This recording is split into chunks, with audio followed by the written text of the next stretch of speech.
I first went to Nigeria, Kathy and I did, in 1985 for a visit, and we came back home and talked to our kids and said, what do you think about going to Nigeria? And so we took an assignment as the missionary advisors to West Africa resident in Nigeria and arrived there in 1987 and with a family of 5. And during that time, the Nigerian church had pretty much plateaued. It was about a 30-year-old church at that point.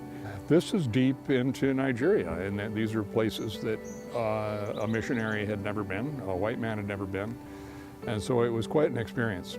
I realized that here these guys were working in some really tough places.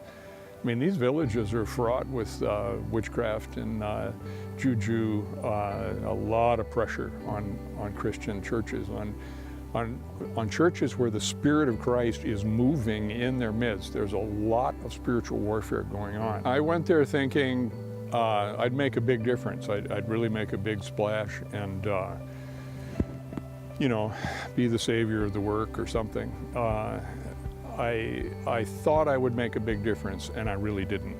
I didn't see any difference at all.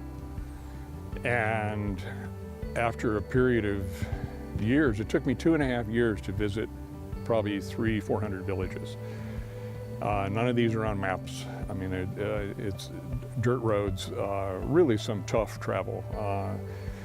Always had dysentery, often had malaria, dehydration. So, yeah, I mean, it was a tough assignment. But I've laughed over the years that people say, well, what did you do when you were in Nigeria? I said, okay, you really want to know? I drove around and I'd meet pastors and sit under a tree and eat bananas and talk about Jesus. I mean, that's what I do.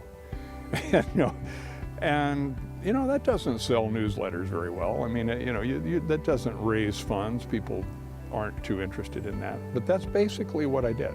And you look at, okay, what happened over 5 years' time? And what did I do? And what do I have to show for it? And in coming home, why did I do that? What did I achieve in doing that? It's a big hole in my career. I mean, for a career track, this is insane. So what was my achievement? Well, the only thing that I could point to was a church that was planted. So you come home to nothing, no job, no place, wondering why you did that. And it was agonizing. It was really agonizing. And at this point, I was probably approaching 50. So this is a pretty serious crisis. And it's an identity crisis, it's a leadership crisis, it's a career crisis, it's a family crisis, it's a financial crisis, huge. And the only thing that really helped my heart was knowing that those churches belong to Jesus Christ.